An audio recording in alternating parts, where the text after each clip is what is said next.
यदा यदा हि धर्मस्य ग्लानिर्भवति भारत अभ्युत्थानं धर्मस्य तदुत्थानं सृजम्यहम् परित्राणाय साधूनां विनाशाय च दुष्कृतं धर्म संस्थापनार्थाय सर्वभूमि যুগে যুগে।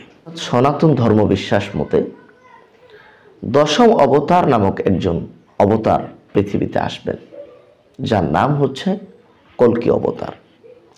এই কল্কি অবতারের জন্য আমাদের টোটাল সনাতনী ভাইরা শতাব্দীর পর শতাব্দী, বছরের পর বছর তারা অপেক্ষা করতেছেন কল্কি অবতারের জন্য।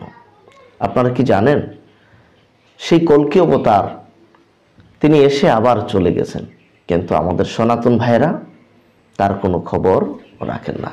তারা মনে করতেছেন যে কল্কি অবতার আরও 100, 200, 1-2 হাজার বছর পরে আসবেন। এটা একটা ভুল ধারণা। কেন? আপনারা যদি আপনাদের ধর্মীয় গ্রন্থগুলো পড়েন, গীতা, বেদ, তারপর পুরাণগুলো, আপনারা যদি দেখেন একটু ভালো করে, কল্কি অবতারের যে বৈশিষ্ট্যগুলো, তার যে গুণগুলো বর্ণনা করা হয়েছে, সেই সকল বর্ণনা একজন মানুষের সাথে মিলে যায়। তিনি আর কেউ নন, তিনি হচ্ছেন মুহাম্মদ রাসূলুল্লাহ সাল্লাল্লাহু আলাইহি ওয়াসাল্লাম।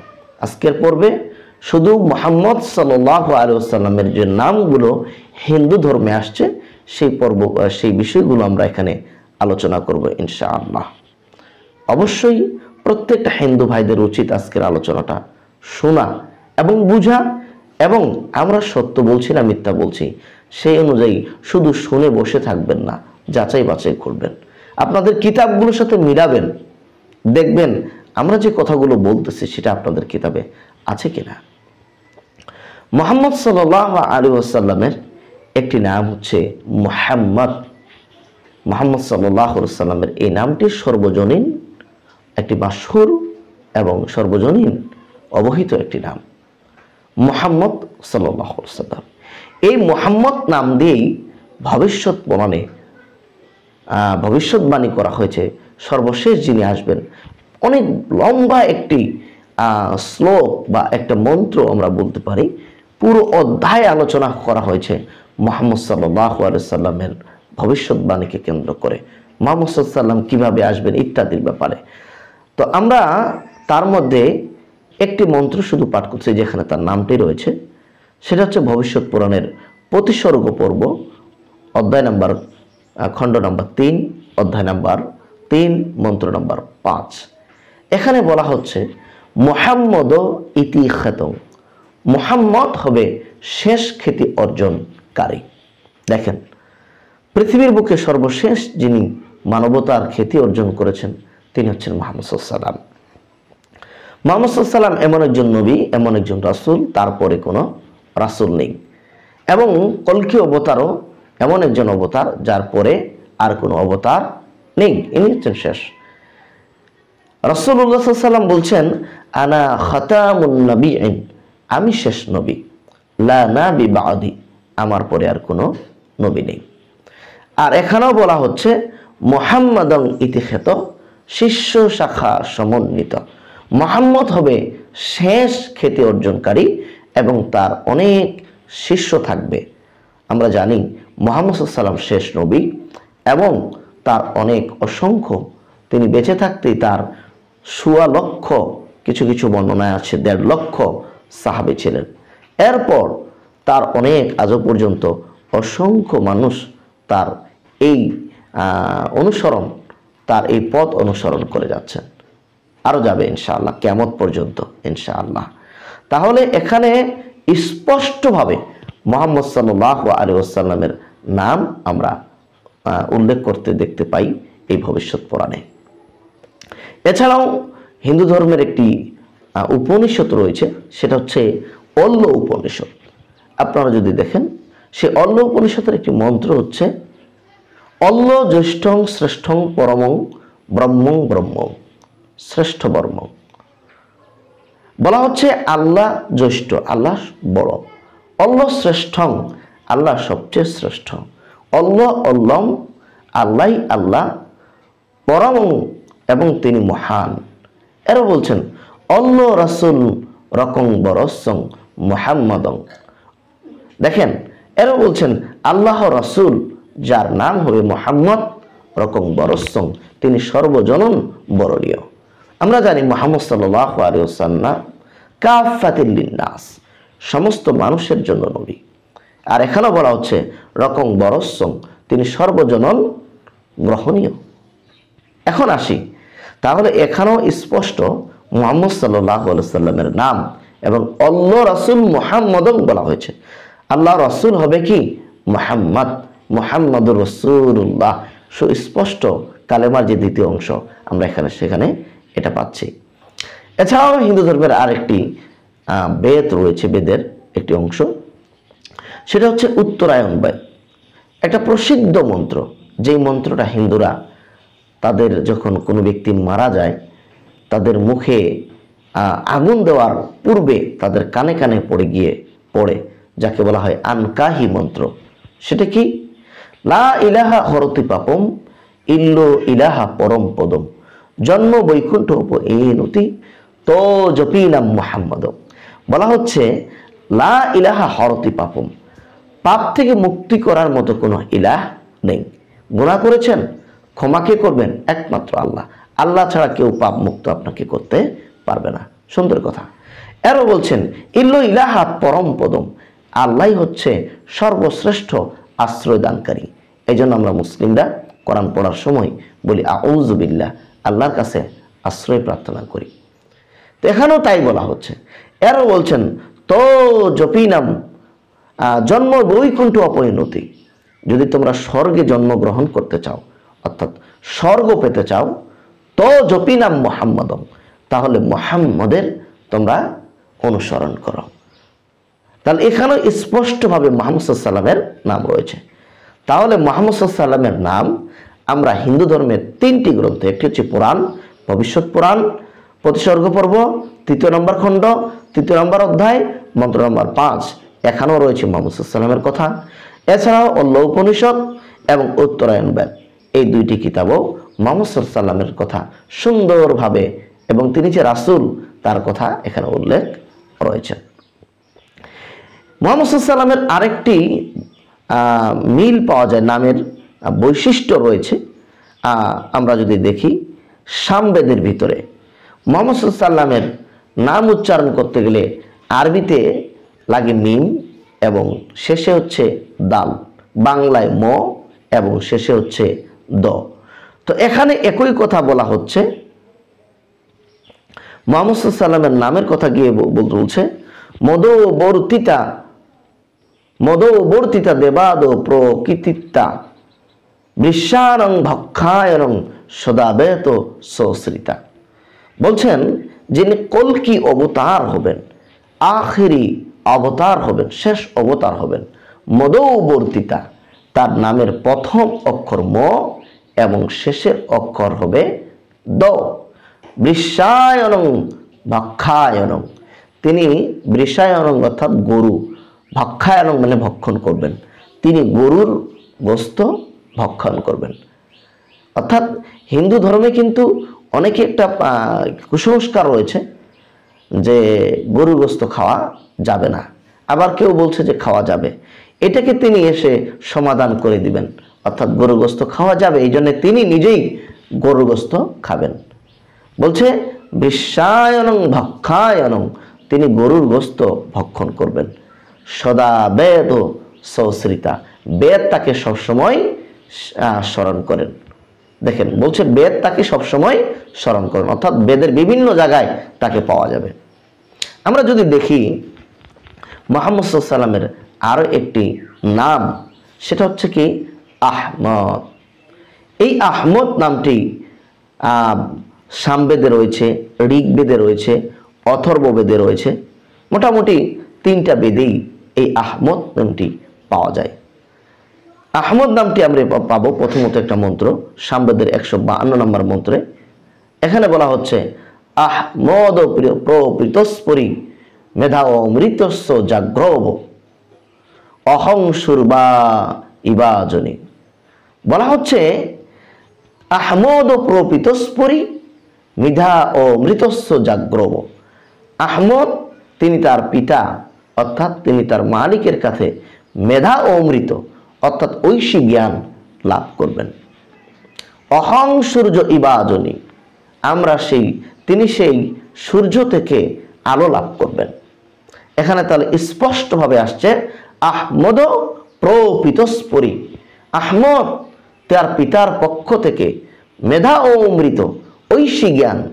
আমরা জানি মুহাম্মদ সাল্লাল্লাহু আলাইহি ওয়াসাল্লাম আল্লাহর পক্ষ থেকে ঐশী জ্ঞান কোরআন এবং হাদিস অর্জন করেছেন, লাভ করেছেন। তাহলে এখানে এই আহমদ নামটি রয়েছে সামবেদের 152 নম্বর মন্ত্রে এবং 1500 নম্বর মন্ত্রে। এছাড়াও ঋগ্বেদ যদি আমরা খুঁজি 8 নম্বর মণ্ডলের 6 নম্বর সূক্তের 10 নম্বর মন্ত্রে, এছাড়াও অথর্ববেদে আমরা যদি খুঁজি 20 নম্বর কাণ্ড 9 নম্বর অনুবাক 19 নম্বর সূক্ত এবং প্রথম মন্ত্র, এখানে আহমদ নামটি সুন্দরভাবে উল্লেখ করা হয়েছে। আমরা জানি আহমদ নাম মুহাম্মদ সাল্লাল্লাহু আলাইহি ওয়াসাল্লামের একটি নাম। মুহাম্মদ সাল্লাল্লাহু আলাইহি ওয়াসাল্লামকে আহমদ ডাকা হতো এবং মুহাম্মদও ডাকা হতো। মুহাম্মদ সাল্লাল্লাহু আলাইহি ওয়াসাল্লামের একটি সমর্থক নাম রয়েছে, যেটাকে বললাম একটু আগে যে মুহাম্মদের নামটি সেই মুহাম্মদকে বেদের সব জায়গায় স্মরণ করা হয়েছে। মুহাম্মদ সাল্লাল্লাহু আলাইহি ওয়াসাল্লামের একটি নাম যেটা বলছে মুহাম্মদ, তার সমর্থক একটি শব্দ আসছে বেদের মধ্যে, যার অর্থ এখানে আসছে, এটার পরিভাষাটা হচ্ছে নরসংসা, অর্থাৎ নর অর্থাৎ মানুষ, সংসা মানে প্রশংসনীয়। মানুষের মধ্যে সর্বশ্রেষ্ঠ প্রশংসনীয় যিনি, আমরা জানি মুহাম্মদ সাল্লাল্লাহু আলাইহি ওয়াসাল্লাম মানুষের মধ্যে সমস্ত নবী রাসূলদের মধ্যে সর্বশ্রেষ্ঠ। তিনি সর্বপ্রশংসিত একজন মানুষ, সবচেয়ে প্রশংসিত মানুষ হচ্ছেন মুহাম্মদ সাল্লাল্লাহু আলাইহি ওয়াসাল্লাম। আপনি হিংসা করেও তাকে, আমরা জানি একজন খ্রিস্টান তিনি একটি বই লিখেছিলেন দ্য 100 মনীষীর নামে। তিনি কিন্তু সেখানে তার নবীর নামটা না দিয়ে, মূসা সালাতু ওয়াসসালামের নাম না দিয়ে তিনি স্বয়ং মুহাম্মদ সাল্লাল্লাহু আলাইহি ওয়াসাল্লামের নাম দিয়েছেন। মনীষীদের মধ্যে শ্রেষ্ঠ মনীষী হচ্ছেন মুহাম্মদ সাল্লাল্লাহু আলাইহি ওয়াসাল্লাম। তো যাক, তার এই নামের অর্থটাই আসছে নরসংস হিসেবে। আমরা যদি দেখি এই নরসংস নামটি আসছে এইভাবে, ইদং জনা উপশ্রুত নরসংসা স্থূ বিশ্বতে, ভবিষ্যতে একজন ব্যক্তি, প্রশংসিত ব্যক্তি আসবেন, সকলে তার জন্য স্তুতি করবেন অর্থাৎ দোয়া করবেন। ইদং জনা দেখা যাবে, ভবিষ্যতে একজন ব্যক্তিকে দেখা যাবে, নরসংস যিনি হবেন সংসে প্রশংসিত, স্থূ বিশ্বতে, এবং সকলে ভবিষ্যতে তার জন্য দোয়া করা হবে। আমরা জানি, আমরা যখন মুহাম্মদ সাল্লাল্লাহু আলাইহি ওয়াসাল্লামের নাম নেই, সঙ্গে সঙ্গে আমরা সাল্লাল্লাহু আলাইহি ওয়াসাল্লাম বলি। এই নামটি আর পৃথিবীর কোনো নবীর ক্ষেত্রে কোনো ব্যক্তিরা নেয় না। হিন্দু ধর্মে তাদের যখন দেবতাদের নাম আসে তারা কিন্তু কখনো বলে না। খ্রিস্টানরা যখন ঈসা সালাতু ওয়াসসালামের নাম নেয় তখন কিন্তু বলে না তার উপর শান্তি বর্ষিত হোক। মূসা সালাতু ওয়াসসালামের নাম যখন ইহুদিরা নেয় তারা কিন্তু বলে না। কিন্তু একমাত্র মুহাম্মদ সাল্লাল্লাহু আলাইহি ওয়াসাল্লামের অনুসারীরা যখন মুহাম্মদ সাল্লাল্লাহু আলাইহি ওয়াসাল্লামের নাম নেয় তখন তারা কি করে? দোয়া করে, স্তুতি করে তার জন্য। আমরা বলি সাল্লাল্লাহু আলাইহি ওয়াসাল্লাম, আল্লাহুম্মা সাল্লি আলাইহি, আল্লাহুম্মা বারিক আলাইহি। নামাজের পর, নামাজের ভিতরে, আজানের মধ্যে সব সময় তার জন্য আমরা দোয়া করি। এটাই এখানে বলা হচ্ছে, মানুষের মধ্যে একজন মানুষকে দেখা যাবে ভবিষ্যতে, তিনি হবেন প্রশংসিত, সকলে তার জন্য দোয়া করবে। এরপর অথবা বেদের মধ্যে 20 নম্বর কাণ্ডে 9 নম্বর অনুবাকে 31 নম্বর সূত্রে বিশাল একটি মন্ত্র আসছে, যেখানে রাসূলুল্লাহ সাল্লাল্লাহু আলাইহি ওয়াসাল্লাম কিভাবে মক্কা ত্যাগ করবেন, হিজরত করবেন এবং কিভাবে মেরাজ করবেন, আবার কিভাবে মদিনা থেকে আপনার মক্কায় ফিরে আসবেন, বিস্তারিত ঘটনা এখানে আলোচনা করা হয়েছে, আপনারা দেখতে পারেন। তো সেখানে বলা হচ্ছে নরসংস, তার নাম হবে কি? নরসংস, অর্থাৎ মানুষের মধ্যে সবচেয়ে বেশি প্রশংসিত। আর এই নামটি মুহাম্মদ সাল্লাল্লাহু আলাইহি ওয়াসাল্লামের নামের সাথে মিলে যাচ্ছে, অর্থাৎ মুহাম্মদ নামের সাথে মিলে যাচ্ছে। এই নরসংস নামটি বেদের মধ্যে এত জায়গায় আসছে, দেখেন অথর্ববেদের মধ্যে আসছে, সামবেদের মধ্যে আসছে, সামবেদের মন্ত্র নাম্বার 1349, এবং যজুর্বেদের মধ্যে আসছে। যজুর্বেদের মন্ত্র নাম্বার হচ্ছে 29 নম্বর কাণ্ডের 27 নম্বর মন্ত্র, প্রথম নম্বর কাণ্ড, 6 নম্বর প্রপাকাণ্ড এবং 4 নম্বর মন্ত্র, 3 নম্বর কাণ্ডের 53 নম্বর মন্ত্র, 20 নম্বর কাণ্ডের 37 নম্বর মন্ত্র, 20 নম্বর কাণ্ডের 57 নম্বর মন্ত্র এবং 21 নম্বর কাণ্ডের 31 নম্বর মন্ত্র, 21 নম্বর কাণ্ডের 55 নম্বর মন্ত্র, 27 নম্বর কাণ্ডের 13 নম্বর মন্ত্র, 28 নম্বর কাণ্ডের 2 নম্বর মন্ত্র এবং 19 নম্বর কাণ্ডের 42 নম্বর মন্ত্র।